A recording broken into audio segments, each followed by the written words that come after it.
you line up a See You Soon extremely difficult to find any advantages in game number 1. But coming into game number 2, Onic PH on the blue side will face off against See You Soon on the red side once again. It's been a while since we saw the Novaria getting picked up in the mid side. And I'm thinking, okay, Novaria and the Tigreal might be a very good option right here. Look at where Tigreal is, look at where Brusco is, right on the offside of the map, just opening up, giving intelligence to the rest of the team, and giving a lot of pressure onto Ryzen. Also, there's going to be some natural synergies, right? Especially when you increase the size of the hitboxes. Ranger loves gonna hit that. you from far away. Whoa, Brusco! Oh, Brusco! Getting first blooded this early on. That's what you want to see coming in from See You Soon with the Jawhead. Went a little bit too deep, but Kirk in the spot of bother forced to use that figure out waste. And Claw straps it in. Brands will take down another one. It's 2-0 for See You Soon. This is a very good start for the team that every one of us saw down below us. Yep, See You Soon. Again, I think they're more comfortable with this. They're like, okay, fine, the heroes we've dealt with before, not a death ball strategy, and especially since they have access to that Jawhead, they can make these cheeky plays, especially seeping through the cracks. Ooh, King Kong actually read that throw. Branteezy was a little bit, a pixel away, a frame away from throwing her off, but in the middle of that game, Onic PH already ramping up their aggression once more. It will not unfaze them. It's Brusco continuing to ramp up that pressure into the jungles of See You Soon. Yeah, they want to control this top side, right? They want to make sure that Harith is going to have a totally fine time. They know that Harith is going to take a little bit of harassment, but if he plays the lane well and keeps himself healthy, especially when neutral objectives spawn, then See You Soon can actively make plays across the rest of the map. This is what we're looking for, right? Branteezy hovering around, wants to catch somebody off guard.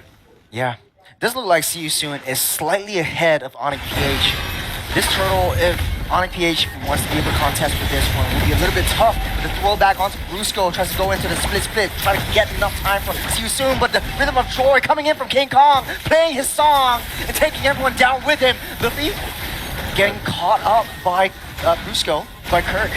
Will not be able to take him down. There's not enough damage to take down this large animal. Yeah, there's nothing much he can do. It's just a matter of time. Luffy is just buying as much time as he possibly can. This King Kong will start on his way to take down that turtle. An instant invade here coming in from Onic's side.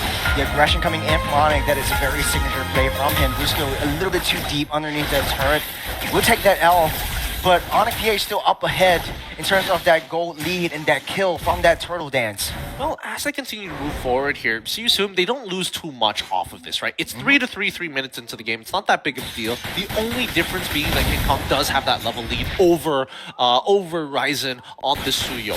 Yes, it's a little bad, but it doesn't mean that Ryzen won't be able to play the game. He does have very cost-efficient items, something which King Kong doesn't have access to. Yeah, I got a question to throw over to you. Super Friends, in the midst of all of this fight, what is his role? What's the value that the Novaria brings into a lot of these team fights? Well, he opens up the map because, again, we saw what happened to Brusco early on. If he walks up a little too far without any reinforcements, that's when we see the initial punish coming in from Jawhead when they are laying down the trap. With the Astral Echoes, and not to forget, just the Meteors alone, being able to open up some key important bushes across the top side and even the bottom side near the mid lane, which is, again, where Super Friends can take full advantage of the Meteor, then we can eliminate the possibilities of where this Jawhead can be.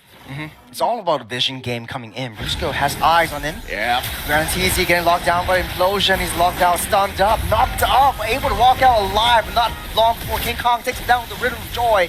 And Nomad pops down, and then the Zaman Force able to take Super Friends down. A little bit too close for comfort right there. 1-for-1 trade. Onic PH up ahead in terms of gold lead still. Good stuff coming in from Nomad, right? He sacrifices one of his minions. He still will be able to find the Ballista minion at the end of the day, but also nets himself a kill on top of that. That's what you want to see, right? That bit of sacrifice to get major rewards.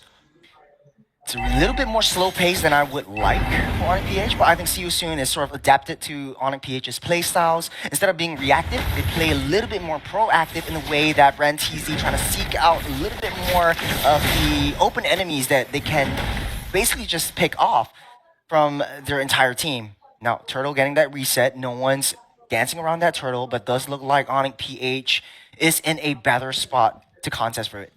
Yeah, they're trying to take full control here, but I think that Onic PH also understand, hey, we can drag this game out. Our comp also scales decently well, but I think most importantly, it's about item power spikes. We're seeing that the first couple of items coming in for the side of Onic PH, Starlium Scythe coming out from King Kong, nowhere close. It's only 5 minutes into the game before he gets a Holy Crystal later down the line. Even Kelra, we don't see him actually going for the Sky Piercer just yet. He did complete the Hunter Strike, hasn't even purchased boots, finishes the Malefic Roar. He's trying to speed run getting his first 2 items as quickly as possible. Yeah, something about this Killua skin that goes a little bit harder, dashes a little bit faster, but are starting things up. Split by Kirk trying to find someone. He's got the Astro Echo opening up that hitbox. Won't be able to latch onto anyone. Brusco trying to find the right position. They're baiting everyone out into the turtle pit so they can get nice setup for the rest of the team.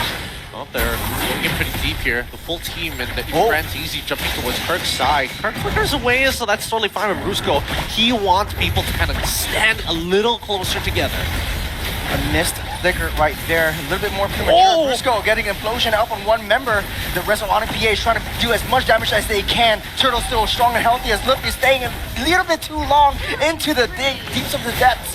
As Ryzen trying his best to find a way to take it. King Kong snatches it right beneath the noses of Ryzen. There we go again. The prowess of Onic PH layering in all of the ultimates. They know how they want to play this. Akira pops that flicker out in the mid side as they lose their team 1 turn. Nicely played by King Kong. Again, great use of the droid. Oh, dash in. It's all committed. Pushed out away from the rest of the team.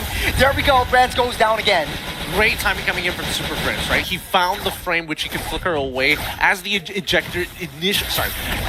the Unstoppable Force initially connected, but could not find the ejector immediately after. So great frame timing coming in from Super Prince. And at this point, the snowball is very evident for Onic PH. You see that push in back onto Luffy's. Nothing to do but AOG out of the way to keep himself safe. That's a missed ultimate right there. But no major objective, so see you soon is still standing strong, still standing tall, but Onic PH so powerful in maintaining and ramping up that momentum that they have from that early game. Yeah, they want the T2, but again, there's still the defense. Red Teasy a little bit too deep, tries to go for the ejector, but gets trapped by the implosion once again. Xavier Force dashing in and out of the way, but getting a lot of damage. The snipe down by Super Friends takes him out of the game. Luffy's in deep trouble right here, getting latched on. It's only a matter of time before he gets taken out as well. Yeah, this is brutal. Brutal stuff coming in from Onic. Not only is it just the directional denial, making sure that they're starving them out of the farm, they're going to be forcing early turrets as well. The Siusu just forced all the way back to their inhibitor. That's a lot of alley-oop coming in to snipe into the Rhapsody. Kelra takes up that kill. Split keeps Kirk alive. Does not matter. Nomad coming too deep! He's a little bit too greedy right there! Blasted, absolutely blasted. AOG lands in the right spot though. Kelra gets finally taken down. The rest of the members will see you soon. They're walking into their doom. It's a 2v3 at this point. Kirk does not have a lot of damage. Super Friends try to take him down. The snipe misses, goes wide. Luffy's still alive, but not for long. Yep. See you soon. Just slowly queuing up to get killed. The artillery fire coming in from Onic PH is just too much to handle. And you can see that a lot of these engages are getting snuffed out by Kirk and as well as Brusco. They're playing a fine game. Oh, here we go. The knock in, waiting for the ejector. Won't be able to take out anyone, but Nomad's in the midst of it all. He's dancing around. He's pouncing around with the Xamen Force. No damage. Everyone on Onic PH backs off. That is a really, really smart move. You're up ahead. You don't want to give too much in. The Lord is already up on the bottom side.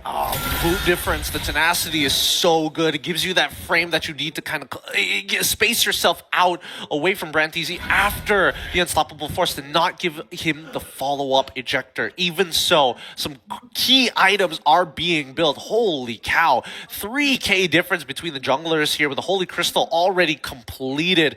We'll see whether or not Akira can catch up because 2 items have to be cost efficient. Gets the Wishing Lantern.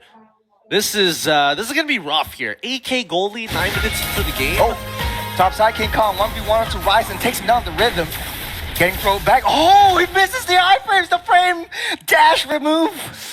Too good, too good. He's got the movement. He's got the movement. King of the jungle has not been able to land an effective ejector. Man, now with Ryzen gone, this looks like an easy lord for Onic PH. See you soon. They're sitting ducks, hungry now on their bases, but the rest of their turrets are getting destroyed, getting pinched down. we'll see whether or not their high ground is going to be a little bit better here. They should be able to high ground, right? They've got the Sicilian. They've got the Harith. They've got the Harith too. They should be able to sit underneath their turrets. The only people they have to worry about are the skill shots coming out from Keller's Death Sonata, or maybe, you know, the Meteor coming in from Super Fritz. One or the other. But let me look at Super Fritz's item. How far is he into this? He does have Blood Wings. That's about it. Thrown in, but a flicker into the explosion traps out 3, getting pushed back. It's havoc, it's travesty for See You Soon. They want to go home right now. They want to send See You Soon back into the hotel. They've had it with this game. They're blowing right through them, bulldozing through 4 down, and now inhibitors will start collapsing to our low. Kirk at a half of it, 50% of his health. King Kong also at half, but this is going to be a clear sign of victory as they crack open the crystal for a clean 2-0.